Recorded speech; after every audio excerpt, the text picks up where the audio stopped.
This is going to be a very quick update on one of the things that's happening in CAGI. And the thing that's most important is that we finally published a summary of the first 10 years, and it's in this archive preprint. If you don't, before you go back to your virtual worlds and stop listening to me, bear that in mind. You can go and search for CAGI and you'll find all about it. I'm really only going to talk about one aspect. There's a heck of a lot in the paper. Just for those of you who may not know, CAGI is about trying to establish the state of the art in relating genotypes to phenotypes through community experiments in which people are given blind challenges. This reanalysis of the data covers about 10 years from 2009 to 2019. The first 5 CAGI experiments, about 50 different challenges. As you can see on the top right there, the challenges are mostly, bottom right, are mostly about disease, human disease. You're given genotypes, you're asked to say what the phenotypes are, and roughly equally on paper between rare disease, cancer, and complex trait disease. Participation runs at about 40-ish, a little bit less, but more in the most recent CAGI 6 research groups from around the world. Okay, so when we started CAGI in 2009, I think we really didn't know much about how well these methods actually work. And we didn't spend much time worrying about, well, why are we doing this? What would be an outcome? As things have gone on, it's become more obvious that we'd like to have some kind of endpoint. What are we actually trying to achieve? If I make a comparison with CASP there, you know you want to put the experimentalists out of business in computing structure. What do we want to do with genome interpretation? Well, I think there are 2 answers. One is we want to have methods which are taken seriously by the clinicians, that they routinely and quantitatively incorporate what we've done into their pipelines. And that's the particular theme I'm going to punch most in the next few minutes. Another outcome you'd like, and it's a lot squashier, is that somehow you understand a lot more about the mechanism by which this all happens. And as you'll see, we've got some beginning of that at the molecular level, but not so much. Okay, so let's think about this business of what do we want to tell the clinicians about what we can do, and start with rare disease. So this is one of the CAGI challenges. It's an experiment which relies on the fact that a few years ago, some people deposited predictions for all human single base mutations into the DB NSFP database. And so those have been sitting there on the record. Meanwhile, new annotations have accumulated in ClinVar and HGMD, the primary sort of clinical sources. So what this challenge does, and Nyla was the official assessor here, though we've sort of gone further than she did in what I'm showing you now, so don't blame her. The idea with the challenge is to say, okay, what do we now know about new mutations? We can say they're pathogenic or not. How do they compare with what people predicted? It's a binary challenge, so a ROC curve is the obvious thing to use, and you can see a ROC curve. I can't see my cursor for some reason. A ROC curve on the left. No cursor, interesting. Anyway, the left-hand plot, obvious ROC curve, the sort of thing we like as a computational community, and it's rather impressive. The highest scoring methods here get over 0.9 as an area. Just 1 point on those methods. Don't take that as a ranking. Not everybody deposited in the database, and so it's some sampling, and that's true of CAGI in general. Don't use it as a ranking. But you can see what a good method does here. Over 0.9 in being able to call pathogenic or benign for this data set. Really quite impressive. But if you go to your clinician and say, look, I've got an area of 0.9, why aren't you using this in your pipeline? They're going to look at you typically a bit blankly.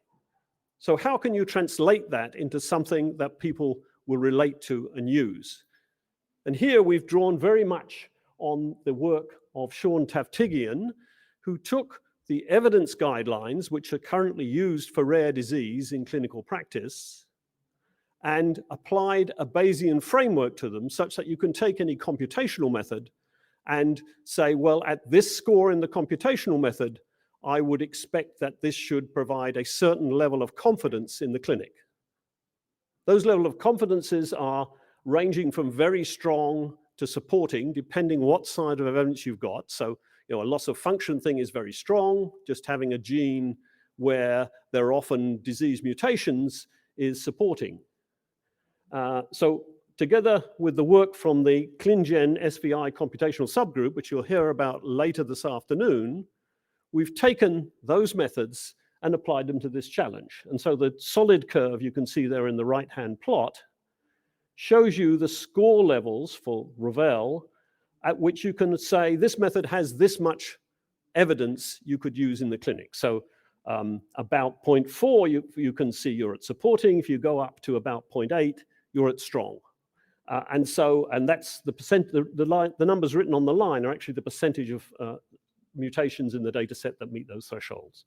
So it looks less impressive like this, but we know where we are. We can say to a clinician, okay, if you were going to use Ravel, here's what you should do. So I think to me, this is a very nice outcome and a kind of place we can move up from. All right, let me switch briefly while we're on missense to this business of mechanism. So most of the methods which are successful at this sort of task are not successful at mechanism, or not as successful, because they don't give you any insight. They're based on machine learning, they're based on informatics for sequence. If you want to get mechanism, you've got to go to something like structure. And of course, there are structural methods, and they have told us things in CAGI. So here's a couple of quick examples. On the left is one mutation from a BRCA challenge. We've had 2 BRCA challenges in which you're given germline mutations, asked to say which are pathogenic. And this one is a cysteine, which is a ligand to that blue ball, a zinc. At a structural level, it's pretty obvious what's happening.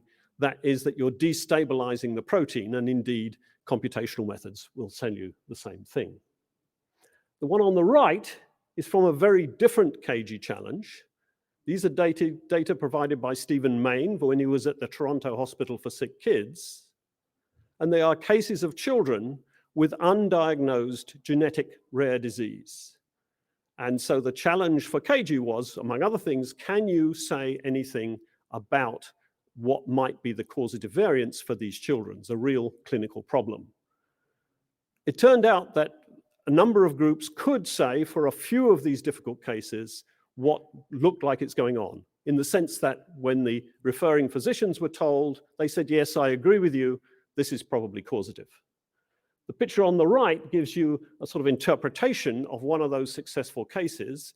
It's a voltage-gated potassium channel, and the variant is that L208P on the top right. It's in the regulatory domain, and it's in a part of the domain on that corner which interacts with regulating proteins. And so not only are we able to say, this is probably this child's problem, but also it's through an interaction with a regulating protein. It's not clear at this point that helps the child, but you're on the way to that goal and on the way to understanding. 2 minutes, wow, okay. So the last example is actually complex trait disease, where we're not as far as long. There are various issues with data, and this is a challenge to predict which of a set of individuals has Crohn's disease and which don't. On the top left panel is a ROC curve for success in that. And you can see it's much less impressive than for the single variant disease, 0.72 area. How does that relate to the clinic? The bottom right panel, D, shows you, again using a Bayesian approach, a relative risk curve where 1 is for that population, the average risk in the population. And if you look at the high-risk people, according to the method score, you can see they're at about 6-fold the average. It turns out that in the clinic, not for Crohn's, who cares about predicting whether people have got Crohn's or not, but for something like coronary artery disease, that's enough to be clinically relevant to, for example, decide a clinician to prescribe particular drugs.